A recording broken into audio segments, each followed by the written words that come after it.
नमस्कार बच्चों। गणित की आज की कक्षा में आपका फिर से बहुत बहुत स्वागत है। बच्चों, कक्षा 6 में आज का हमारा टॉपिक है लंब और समांतर रेखाएं। आज हम तिर्यक रेखा की अवधारणा को समझ लेंगे और बाह्य कोण, अंत्य कोण, संगत कोण, एकांतर कोण की अवधारणा को भी समझने की कोशिश करते हैं। आपने अभी पिछली कक्षा में ज्यामितीय अवधारणाओं के बारे में जाना था।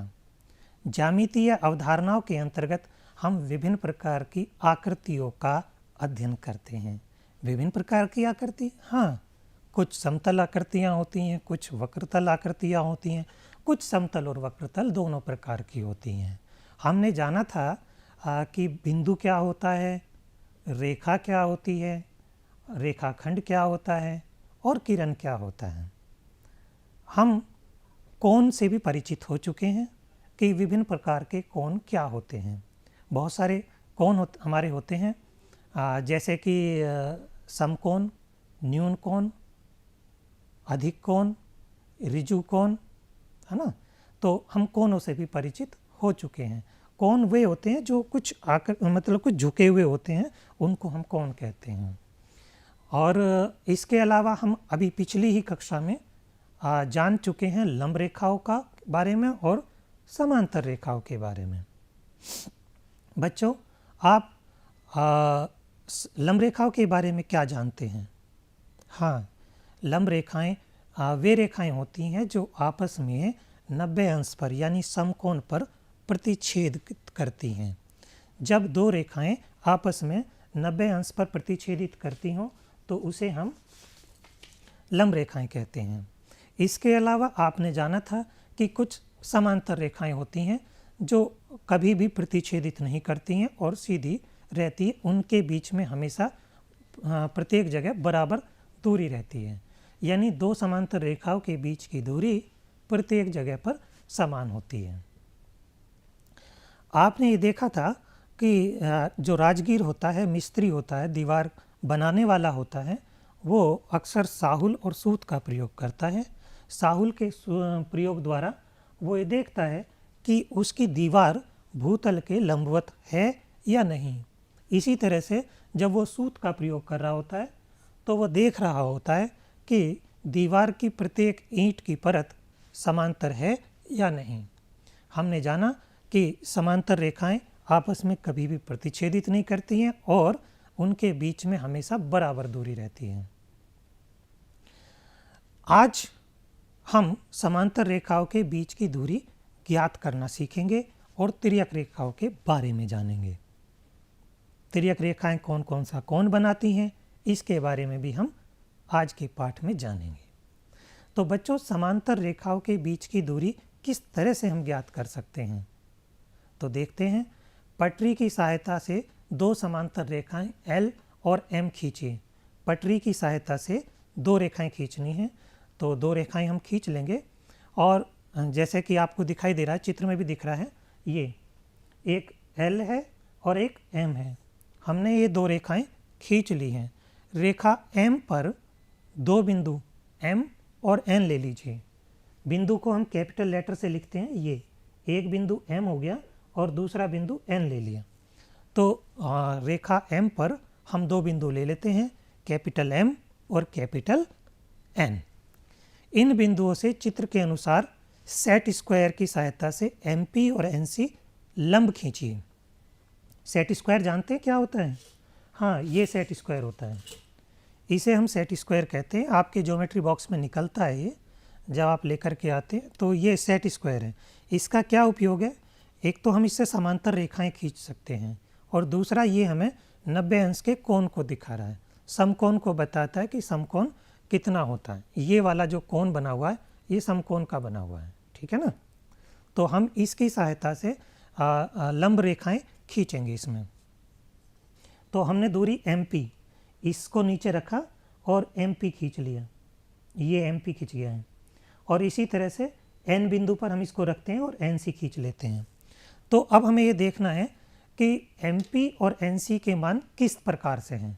तो MP नाप करके देखें और NC नाप करके देखें तो आप पाएंगे कि इसके बीच की दूरी बराबर है। तो हम इस निष्कर्ष पर पहुँचते हैं कि किन्हीं दो समांतर रेखाओं के बीच की दूरी हर स्थान पर समान होती है। इस दूरी को इन रेखाओं के बीच की लंबवत दूरी भी कहते हैं। चलिए हम इसी चीज़ को बना करके देखते हैं। आइए, ये मैं एक पेपर ले लेता हूँ, ये एक कागज़ है और इस कागज़ पे मैं दो रेखा खींचता हूँ।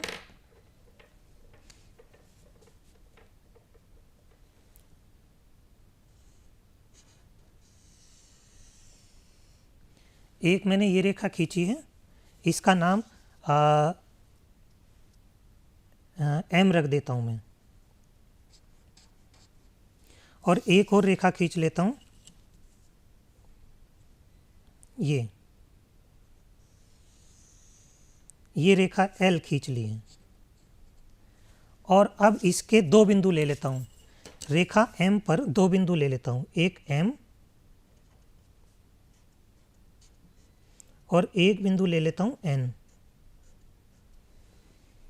ठीक, अब M पर मैं सेट स्क्वायर रखता हूँ। देखिए सेट स्क्वायर मैंने बताया था, ये एक सेट स्क्वायर है, इसका छोटा भी आता है ये वाला। तो हम इसको नाप लेते हैं, रख लेते हैं और इसको एक सेट स्क्वायर को रख के एक रेखा खींच लेते हैं।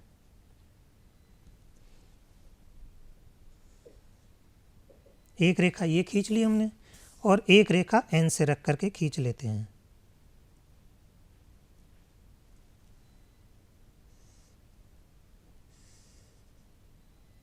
ये रेखा खींच ली और अब हम इसको नाप करके देखते हैं कितनी है।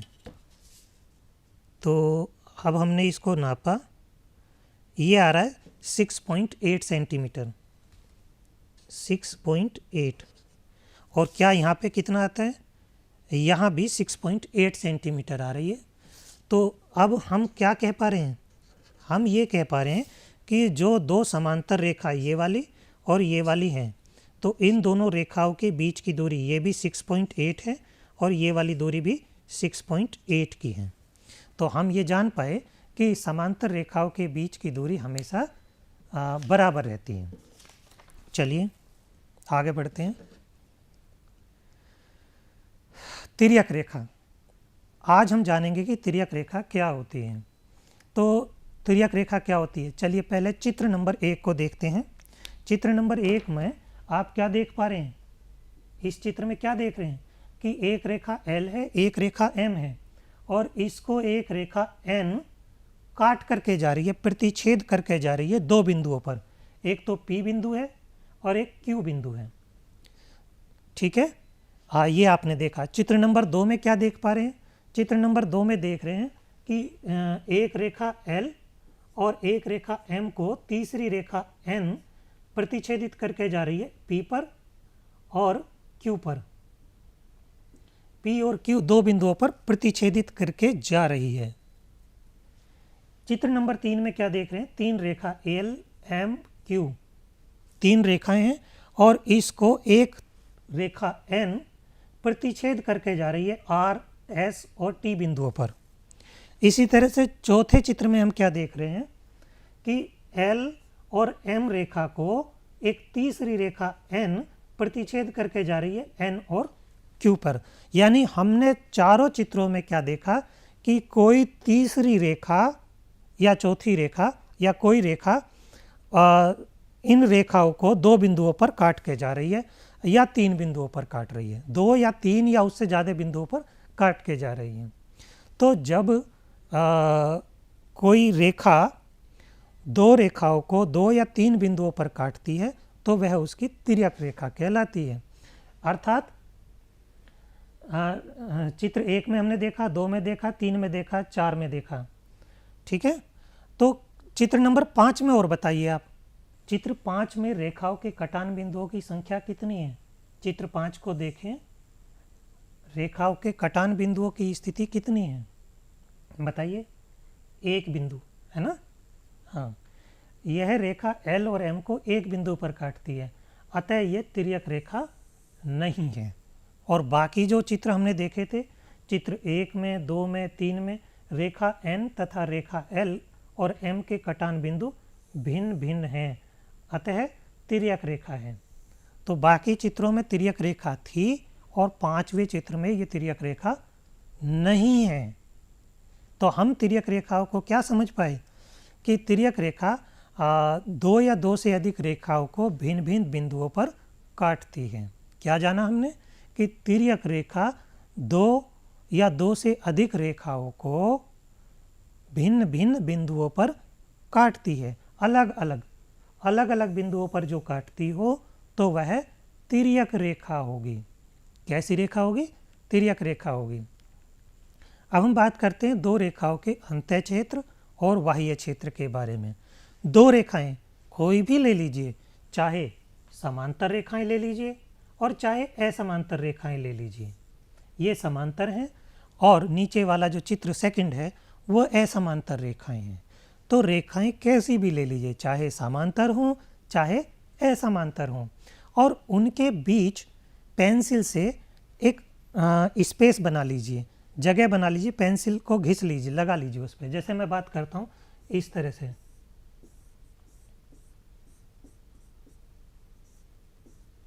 इसी तरह से यहाँ पे भी कर सकता हूँ मैं, है ना। ये पेंसिल मैंने कर ली है इस तरह से।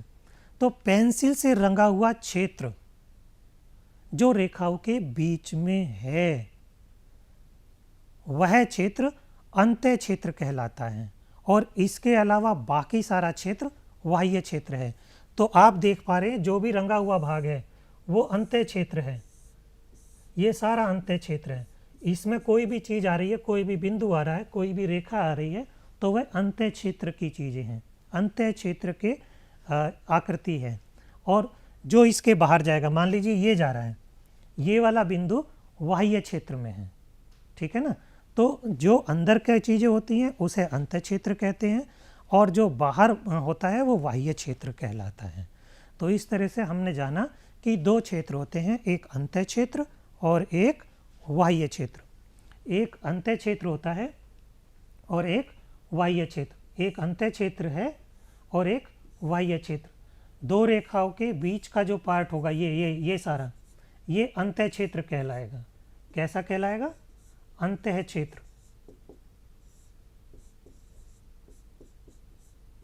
और जो इसके बाहर का ये वाला पार्ट, ये हो जाए या ये हो जाए, तो ये सब कहलाएगा बाह्य क्षेत्र। तो जो अंदर का क्षेत्र होगा वो अंतः क्षेत्र, और जो बाहर का होगा वो बाह्य क्षेत्र होता है। अब आप प्रयास कीजिए कि मुझे बताइए कि ए बिंदु बाह्य क्षेत्र में है या अंतः क्षेत्र में है, बताइए।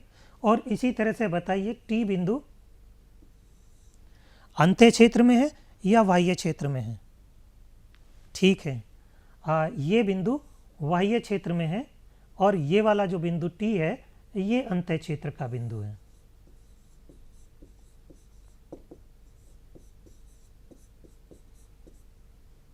तो क्या बता पाए, क्या बिंदु ए रेखा एल और एम के बाह्य क्षेत्र में स्थित है? हाँ। और क्या बिंदु टी रेखा एल और एम के अंतः क्षेत्र में स्थित है? हाँ। ठीक, अब तिर्यक रेखा द्वारा बने हुए कोनों के बारे में बात करते हैं। तिर्यक रेखा को हम समझ ही गए हैं, जो दो रेखाओं को दो भिन्न भिन्न बिंदुओं पर काटती हो उसे हम तिर्यक रेखा कहेंगे। तो यदि दो रेखाओं L और M को एक तिर्यक रेखा N काटती है, एक रेखा L है और एक रेखा M है, इसको कोई रेखा N काट रही है, तो यहाँ पे कितने कोण बन रहे हैं देखें जरा। 1 2 3 4 5 6 7 8, कुल 8 कोण बन रहे हैं। बाह्य क्षेत्र के कोण कौन कौन से हैं बताइए? जो बाहर होते हैं, ये वाला पार्ट अंदर का है और ये जो बाहर के हैं उन कोणों को हम बाह्य कोण कहेंगे। तो 1 2 और 7 और 8 ये बाह्य क्षेत्र में है, और बाकी जितने भी कोण हैं वो सब अंतः क्षेत्र के कोण हैं। अंतः क्षेत्र में कौन कौन से हैं? 3 4 5 और 6। 3 4 5 और 6 कोण हमारे अंतः क्षेत्र के कोण हैं। तो बाह्य कोण के बारे में फिर से बात करते हैं। ये जो चित्र आपको दिखाई दे रहा है इसमें ये बाह्य कोण है 1, 2, 7 और 8। तो ये बाह्य कोण या एक्सटीरियर एंगल कहलाएंगे। कैसे कहलाएंगे? बाह्य कोण या एक्सटीरियर एंगल कहलाएंगे। जब रेखाओं L और M को तिर्यक रेखा N काटती है तो उसके बाह्य क्षेत्र में बने हुए कोण को हम एक्सटीरियर एंगल यानी कि बाह्य कोण कहते हैं। अंतः कोण क्या होता है? जो अंदर की तरफ बनेंगे, अंतः क्षेत्र में जो कोण बनते हैं उन्हें हम अंतः कोण कहेंगे या इंटीरियर एंगल कहेंगे। क्या कहेंगे? इंटीरियर अंतः कोण। जैसे यहाँ पे देख रहे हैं ये कोण 3, कोण 4, कोण 5 और कोण 6 किस तरह के कोण हैं? अंतः कोण हैं। किस तरह के हैं? अंतः कोण, इंटीरियर एंगल। यानी जब दो रेखाओं को कोई तिर्यक रेखा काटती है तो अंतः क्षेत्र में जो भी कोण बनेंगे उन्हें हम अंतः कोण कहेंगे। संगत कोण क्या होता है? संगत कोण जब आप इसे देखिए 4 और 8 को देखें, 4 और 8, 4 ये रहा और 8 ये रहा, ये तिर्यक रेखा के एक ही तरफ बाईं तरफ ही बन रहे हैं। तो ये भी तिर्यक रेखा के बाईं तरफ बना और ये भी बाईं तरफ ही बना, ये अंतः क्षेत्र में और ये बाह्य क्षेत्र में। तो अब हम एक बात समझ में आ रही है, तिर्यक रेखा के एक ही ओर अंतः क्षेत्र और बाह्य क्षेत्र में बनने वाले युग्म को संगत कोण कहेंगे। संगत कोण को अंग्रेजी में कहते हैं कोरस्पॉन्डिंग एंगल। यानी आप देखेंगे 4 और 8 कैसे बन रहे हैं? तिर्यक रेखा के एक ही ओर एक अंतः क्षेत्र में बना और एक बाह्य क्षेत्र में बना। तो ये 4, 8 कैसा हो गया? संगत कोण हो गया। 1 और 5 को देखिए, एक तिर्यक रेखा N के एक ही तरफ 1 और 5, 5 अंतः क्षेत्र का कोण और 1 बाह्य क्षेत्र का कोण, इन दोनों का जो युग्म कहलाएगा वो संगत कोण कहलाएगा। इसी तरह से 3 और 7 को देख लेते हैं। 3 और 7, 3 और 7 दोनों ही तिर्यक रेखा N के लेफ्ट साइड में है, बाईं तरफ है, और एक अंतः कोण बन रहा है और एक बाह्य कोण। तो अंतः कोण और बाह्य कोण का जो युग्म बनेगा उसे हम संगत कोण कहेंगे। ये तिर्यक रेखा के एक ही ओर बनता है, इसे हम कॉरस्पॉन्डिंग एंगल कहते हैं। अब इसमें प्रयास कीजिए, संगत कोणों के कुछ युग्म नीचे दिए गए हैं, अपनी अभ्यास पुस्तिका पर इसे बनाइए और लिखिए। जैसे 1 और 2, 2 रेखाएं हैं, एक ये, इसका नाम L रख देते हैं, इसका M रख देते हैं, और ये तिर्यक रेखा N है। तो तिर्यक रेखा N के एक ही ओर दाईं तरफ, इधर की तरफ ही 2 कोण बन रहे हैं, एक ये बन रहा है और एक ये बन रहा है। तो एक अंतः क्षेत्र का कोण है और ये बाह्य कोण क्षेत्र का कोण है। तो तिर्यक रेखा के एक ही ओर अंतः कोण और बाह्य कोण बनते हो तो उस युग्म को हम कैसा कोण कहेंगे? संगत कोण कहेंगे, कॉरस्पॉन्डिंग एंगल कहेंगे। तिर्यक रेखा के एक ही ओर विभिन्न शीर्षों पर बने 2 कोण, जिनमें एक अंतः क्षेत्र में और दूसरा बाह्य क्षेत्र में होता है, संगत कोण कहलाता है। एक आंतर कोण के बारे में बात करते हैं। एक आंतर यानी अंतर आ गया है, एक कोण दूसरी तरफ और दूसरा कोण दूसरी तरफ बनेगा, एक कोण एक तरफ और दूसरा कोण दूसरी तरफ, तो इसे हम एकांतर कोण कहेंगे। रहेंगे दोनों या तो अंतः क्षेत्र में या दोनों ही बाह्य क्षेत्र में। तो यहाँ देखें 2 रेखाएं हैं, एक L है एक M है, और इसको तिर्यक रेखा N प्रतिच्छेदित कर रही है। तो यहाँ हम जोड़ों को देखते हैं, 1 और 3 को देखिए, 1 और 3 क्या देख पा रहे हैं कि तिर्यक रेखा के एक तो दाईं तरफ है एक बाईं तरफ है ना, इसे ही हम एकांतर कहेंगे, और दोनों ही अंतः क्षेत्र के कोण हैं, लेकिन एक बाईं तरफ और एक दाईं तरफ चला जाता है। इसी तरह से 2 और 4 को देख लीजिए, 2 और 4 को, एक दाईं तरफ है और एक बाईं तरफ है। तो प्रत्येक जोड़े के दोनों कोण अंतः क्षेत्र में स्थित हैं, लेकिन तिर्यक रेखा के विपरीत दिशा में है। कैसी दिशा में है? विपरीत, उल्टी दिशा में, एक बाईं तरफ है एक दाईं तरफ है। इन्हें एकांतर कोण या एकांतर अंतःकोण कहते हैं। प्रयास कीजिए, इस चित्र में एकांतर कोणों के युग्मों को पहचान कर आपको लिखना है। कोशिश करके देखते हैं। एकांतर कोण युग्म को बताइए। एक तो 2 और 8 लिखा जा सकता है, और 3 और 5 लिखा जा सकता है। तो ये एकांतर कोण युग्म हो गए, एकांतर अंतःकोण युग्म। चलिए इधर देखते हैं, इस वाले चित्र में यहाँ 6 और 4,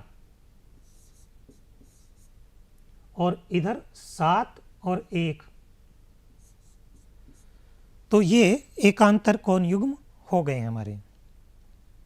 आओ करके देखते हैं। दिए गए चित्र को देखकर रिक्त स्थानों की पूर्ति अपनी अभ्यास पुस्तिका पे आपको करनी है। कोण 2 और एकांतर कोण है। कोण 2 के साथ में एकांतर कोण कौन सा होगा बताइए? 2 के साथ कोण 8, तो हम यहाँ भर सकते हैं कोण 8। अच्छा, संगत कोण कौन सा होगा 2 का? यहाँ भरना है हमें 2 और संगत कोण है। 2 के साथ संगत कोण क्या होगा? 2 का संगत कोण 6। क्यों? क्योंकि तिर्यक रेखा के एक ही तरफ होना चाहिए और एक अंतः क्षेत्र में और दूसरा बाह्य क्षेत्र में होना चाहिए। तो कोण 6 को हम संगत कोण कहेंगे। कोण 2 और तिर्यक रेखा के एक ही ओर स्थित अंतः कोण है, तो एक ही ओर स्थित अंतः कोण 2 और 5, तो दोनों तिर्यक रेखा के एक ही ओर स्थित अंतः कोण, तो 2 और 5। कोण 3 और तिर्यक रेखा के एक ही ओर स्थित कोण है 3, ये वाला तिर्यक रेखा के एक ही ओर स्थित कोण है, तो तिर्यक रेखा के एक ही ओर स्थित कोण है, तो 3 के साथ 8 भी आ सकता है ना? तो 3 के साथ 8 आ सकता है। 3 और 8 तिर्यक रेखा के एक ही ओर स्थित कोण हो सकते हैं। हमने अभी तक क्या सीखा? हमने ये सीखा है कि तिर्यक रेखा वह रेखा है जो 2 या 2 से अधिक रेखाओं को भिन्न भिन्न बिंदुओं पर काटती है। हमने चित्र दिखाया था आपको, जैसे ये है, ये 2 रेखाएं हैं, और इस रेखा को यदि कोई तीसरी रेखा, जिसे हम n कह सकते हैं, ये n रेखा यदि 2 बिंदुओं पर काटती है या 2 से ज़्यादा बिंदुओं पर काटती है, भिन्न भिन्न बिंदुओं पर, एक बिंदु यहाँ ये हो गया, ठीक है ना, एक बिंदु ये हो गया, तो जब भिन्न भिन्न बिंदुओं पर पहली रेखा को अलग बिंदु पर, दूसरी रेखा को अलग बिंदु पर काटती हो, तो ऐसी स्थिति में हम उसे तिर्यक रेखा कहते हैं। तो तिर्यक रेखा वह रेखा है जो 2 या 2 से अधिक रेखाओं को भिन्न भिन्न बिंदुओं पर काटती है। अच्छा, 2 रेखाओं का अंतः क्षेत्र ये क्या होता है? अंतः क्षेत्र वो होता है जो 2 रेखाओं के अंदर का होता है, उसे अंतः क्षेत्र कहते हैं। और बाकी जो होता है वो बाह्य क्षेत्र होता है। इस क्षेत्र को छोड़ करके बाकी जो पार्ट होगा वो बाह्य क्षेत्र होगा। तो 2 रेखाओं का अंतः क्षेत्र उन रेखाओं को छोड़कर उनके बीच का क्षेत्र है। अंतः क्षेत्र कैसा है? बीच का क्षेत्र है। जबकि 2 रेखाओं का बाह्य क्षेत्र उन 2 रेखाओं तथा उनके अंतः क्षेत्र को छोड़कर शेष क्षेत्र है। यानी कि इस मान लीजिए 2 रेखा ये हैं, तो ये वाला सारा पार्ट, ये वाला, ये अंतः क्षेत्र है, और इस क्षेत्र को छोड़ करके बाकी सारा पार्ट वो बाह्य क्षेत्र कहलाएगा। ठीक है ना? ये वाला सारा यहाँ चला जाए या यहाँ चला जाए, कोई भी, तो ये सारा क्षेत्र बाह्य क्षेत्र कहलाएगा। हमने ये भी जाना कि यदि 2 रेखाओं को एक तिर्यक रेखा काटती है तो कुल 8 कोण बनते हैं। कितने कोण बनते हैं? 8। बना के देखते हैं। 2 रेखाएं बना लेते हैं। 2 रेखाएं बना ली, ये तिर्यक रेखा बना ली, तो यहाँ 8 कोण बने। कौन से? 1 2 3 4 5 6 7 और 8, कितने कोण बने? कुल 8 कोण बनते हैं। कितने कोण बनते हैं? कुल 8 कोण बनते हैं। अंतः क्षेत्र में कितने बन रहे हैं देखते हैं। 3, 4, 5 और 6, ये वाले सारे अंतः क्षेत्र के कोण हो गए। तो अंतः क्षेत्र में कितने कोण बने? 4। और बाह्य क्षेत्र में कितने कोण बनेंगे? 4। कौन कौन से? 1, 2, 7 और 8, ये बाह्य क्षेत्र के कोण हो जाएंगे। जब दो रेखाओं को एक तिर्यक रेखा काटती है तो संगत कोण, एकांतर कोण तिर्यक रेखा के एक ही ओर के अंतः कोणों के युग्म बनते हैं। कुछ कार्य है आपके लिए जो आपको करना है। दिए गए चित्र को देखकर उत्तर आपको देना है। एकांतर कोणों के युग्मों के नाम बताइए। आपको बताना है कि इसमें एकांतर कोणों के युग्म कौन कौन से बनेंगे। क्या बताना है आपको? एकांतर कोणों के युग्म बताने हैं। ये आपके लिए असाइनमेंट है। बताइए जरा। दूसरा सवाल है कि संगत कोणों के युग्मों के नाम बताने हैं। एकांतर क्या होता था? जो एक तिर्यक रेखा के एक तरफ और दूसरे तरफ होता है तो उसे हम एकांतर कहते हैं। जैसे मैं आपकी हेल्प कर देता हूँ थोड़ी सी। ये रेखा L है, रेखा M है और ये रेखा तिर्यक रेखा N है। तो इस तिर्यक रेखा के जो जैसे 7 है ये इधर की तरफ है ऊपर की तरफ, और ये 6 नीचे की तरफ है, तो ये कहलाएगा एकांतर कोण। तो इसमें 7 और 6। इसी तरह से दूसरा युग्म आप अपने आप ढूंढोगे, बताओगे। अच्छा, तीसरा सवाल है तिर्यक रेखा के एक ही ओर के अंत्य कोणों के नाम बताने हैं। तिर्यक रेखा के एक ही ओर के अंत्य कोण। तो तिर्यक रेखा के एक ही ओर के अंत्य कोणों के नाम बताने हैं। तो इसमें बताइए अंत्य कोण कौन कौन से? एक ही ओर के, या तो ऊपर के बता दीजिए या नीचे के बता दीजिए। तिर्यक रेखा के एक ही ओर स्थित बाह्य कोणों के नाम। अब की बार तिर्यक रेखा की एक ही ओर स्थित जो बाह्य कोण है वो बताने हैं आपको। तो ये आपके लिए असाइनमेंट है। ओके, अब एक गृह कार्य है। अपनी पाठ्य पुस्तक खोलेंगे, उसका 9वीं बी का अभ्यास 9B का प्रश्न संख्या 1 और 2 आप अपने घर से करके लाएंगे। बहुत बहुत धन्यवाद। आपने बहुत अच्छी पढ़ाई की और मुझे आशा ही है कि आप इसे दिए हुए गृह कार्य को बहुत अच्छे प्रकार से करके लाएंगे। धन्यवाद।